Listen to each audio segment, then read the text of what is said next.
अस्सलाम वालेकुम नाजरीन के टू डिजिटल के साथ मैं हूं हसनैन रूमी। बुलेटिन का आगाज़ करें। आपको बताएं, कराकरम इंटरनेशनल यूनिवर्सिटी में बग़ैर इजाज़त मजहबी प्रोग्राम मुनक़िद करने पर 12 तलबा का दाखिला मनसूख कर दिया गया है। पीर के रोज़ KIU की जानिब से जारी नोटिफिकेशन के मुताबिक मुतलका तलबा ने यूनिवर्सिटी के कवानीन की खिलाफ वर्जी की और अमन व अमान में खलल डालने की कोशिश की। यूनिवर्सिटी इंतज़ामिया का कहना है कि कवायद की खिलाफ वर्जी करने वाले तलबा के खिलाफ फौरी कार्रवाई की गई ताकि कैंपस का पुरअमन माहौल बरकरार रखा जा सके। ज़िले इंतज़ामिया को भी इस हवाले से मुतला कर दिया गया। गिलगित शहर में तवील और आसाब शिकन लोड शेडिंग से तंग आकर अवाम सड़कों पर निकल आए और हुकूमत के खिलाफ शदीद एहतजाज किया। मुजाहिरीन ने खजाना रोड सब स्टेशन के मकाम पर मुख्तलिफ महल्ला जात से जमा होकर रोड को हर किस्म की ट्रैफिक के लिए बंद कर दिया और हुकूमत के खिलाफ नारेबाजी की।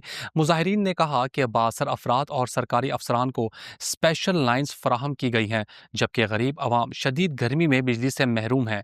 लोगों के पास मुतबादिल रास्ता भी मौजूद नहीं, जिसकी वजह से नालों और दरिया किनारे जाने की कोशिश में कीमती जानों का ज़या हुआ है और इलाके में खौफ व हिरास फैल गया है।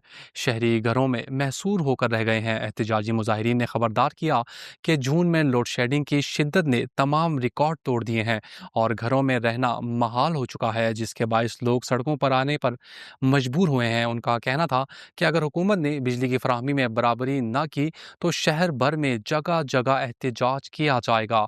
गिलगित शहर को मुकम्मल तौर पर जाम कर दिया जाएगा और अवाम स्पेशल ट्रांसफार्मर्स खुद हटा देंगे ताकि अशराफिया को भी गर्मी का एहसास हो। उन्होंने वाजे किया कि अगर लोड शेडिंग ख़त्म ना की गई तो लोग बिजली के बिल भी अदा नहीं करेंगे और बिल फाड़ कर फेंक देंगे।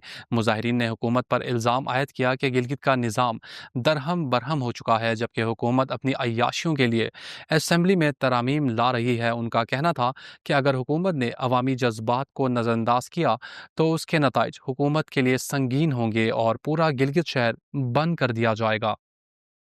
खुसूसी सरमायाकारी सहूलत कौंसिल की क़यादत में गिलगित बल्तिस्तान में तरक्की का सफ़र तेज़ी से जारी। को पहमा और ट्रैकिंग की रॉयल्टी फ़ीस के तनाज़े के हल के बाद सयाहती सरगर्मियाँ मुकम्मल तौर पर बहाल हो गई। इस पेशरफ से पाकिस्तान में सयाहत के फ़रोग़ के लिए एक अहम संग मील अबूर किया गया है। बैनुल अक़वामी को पैमाओं का एतमाद बहाल होने से गिलगित बल्तिस्तान में सयाहत की सरगर्मियों में नुमाया इजाफ़ा मुतवक्के है। इसके अलावा मकामी होटल मालकान, गाइड्स, पोर्टर्स और ट्रांसपोर्टर्स का एतमाद भी बहाल हो गया है, जिससे मकामी मईशत को फ़ायदा पहुँचेगा। SIFC की कोशिशों से मुख्तलिफ स्टेक होल्डर्स की शमूलियत के ज़रिए शोबाजाती चैलेंजेस का फौरी और मौसर हल मुमकिन हुआ है। SIFC पाकिस्तान में सरमायाकारी और सयाहत को आसान और पायदार बनाने के लिए सरगर्म अमल है, जिससे मुल्क में मुआशी तरक्की के नए रास्ते खुलने की उम्मीद है। Deputy speaker Gilgit Baltistan assembly Sadia Danish और रुकन असम्बली जमील अहमद ने पाकिस्तान पीपल्स पार्टी की जानिब से हंगामी प्रेस कॉन्फ्रेंस करते हुए साबिक वज़ीर आला हाफिज़ हफीज़ुर रहमान पर करप्शन और इख्तियारात के नाजायज़ इस्तेमाल के संगीन इल्ज़ामात आयद किए हैं। प्रेस कॉन्फ्रेंस में सादिया दानिश ने कहा कि हफीज़ुर रहमान ने वज़ारत आला के दौरान बदउनवानी की इंतहा की और गिलगित बल्तिस्तान का हर फर्द जानता है वो किस कदर करप्शन में मुलविस रहे हैं। उन्होंने इल्ज़ाम लगाया कि वज़ारत आला संभालने से कबल उनके पास कोई काबिल ज़िक्र जायदाद न थी, मगर अब वो एक अमीर सियासतदान बन चुके हैं, जिस पर सवाल उठता है कि ये दौलत कैसे हासिल की गई।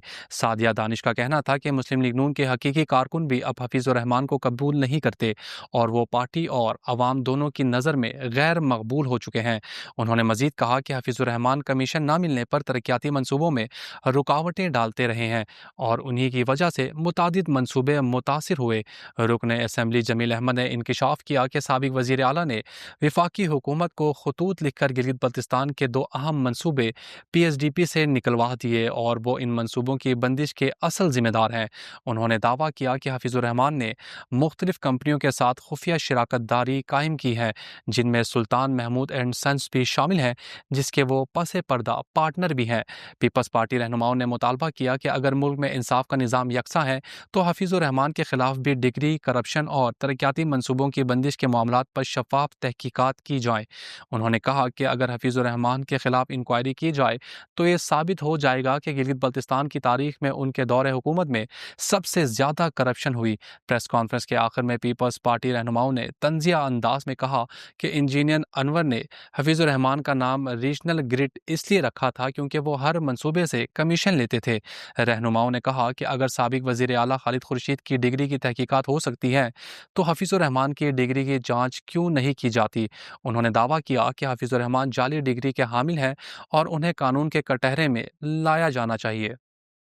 چھنی ڈیول اسکردو میں معروف ثناخواں علی کاظم خواجہ شہید کی یاد میں ایک روزہ مفت میڈیکل کیمپ کا انعقاد کیا گیا جس میں سینکڑوں مریضوں کا معائنہ اور علاج کیا گیا۔ یہ medical camp D H O office Skardu, MALC اور گیول ویلفیئر آرگنائزیشن کے اشتراک سے لگایا گیا۔ کیمپ میں محکمہ صحت کے ماہرین نے مریضوں کا تفصیلی معائنہ کیا اور انہیں مفت ادویات بھی فراہم کی۔